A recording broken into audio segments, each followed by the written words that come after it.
Hi, my name is Amira Abdussalam, and I have the delightful yet difficult task of introducing the spectacular Chloe Polk. I find this task so difficult because I don't think there are enough words to describe how wonderful Chloe is. However, as I sat down to write this introduction and recounted all the fun memories I've made with Chloe over the past 10 years, I reflected upon one thing about her. She is a ball of light. Her sweet and positive attitude shines through her endlessly and touches any person or room she enters. Her leadership and hard work in school are inspiring and serve as a model of what a true St. Mary's girl is.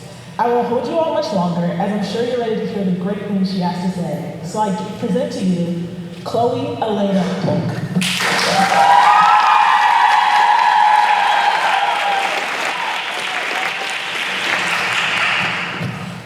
There is one right and very many wrongs. You danced 99 correct steps, but that one mistake just erased them all. Why dance at all if you can't do it right the first time? These are just some of the many phrases that I was told by my dance instructors during the 11 years that I was a competitive dancer.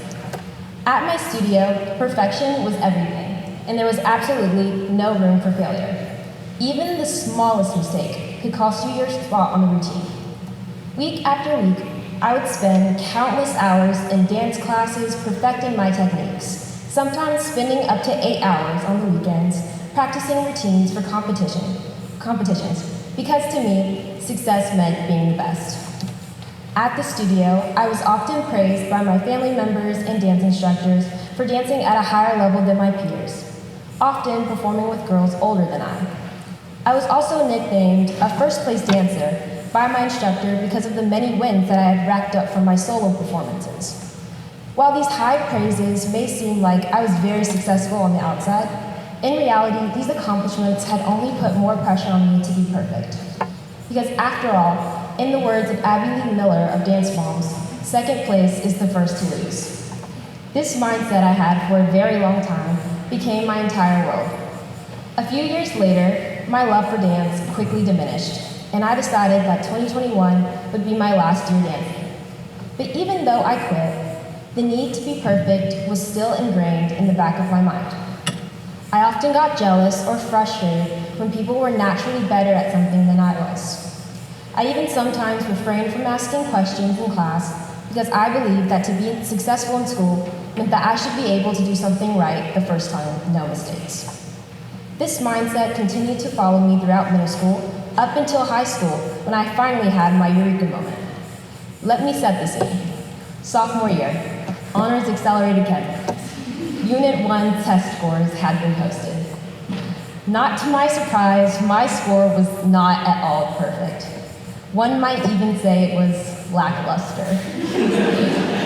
But instead of getting frustrated with myself, instead I laughed at my score, because I thought it was quite comical. For the first time in a very long time, I was okay with not being perfect. I made it through exactly 1/4 of Honors Accelerated Chemistry before I decided that there was no way that I was taking that first semester exam. So I decided to drop out. Honors Accelerated Chem was not for me at the time, and I had to learn to be okay with that. Throughout high school, Throughout high school, I had learned to celebrate my wins and learn and grow from my losses. As Miss Brooks said in her speech last week, don't spend your years letting other people define what success means for you and for your school year and for life beyond. Because success to you might look completely different in someone else's eyes. One thing I love about St. Mary's is that there's no expectation to be perfect. In fact, we are encouraged to ask questions and make mistakes, because that's really the only way we will learn. Now, success to me just means you can fall down 7 times, but make sure you get back up 8. Thank you.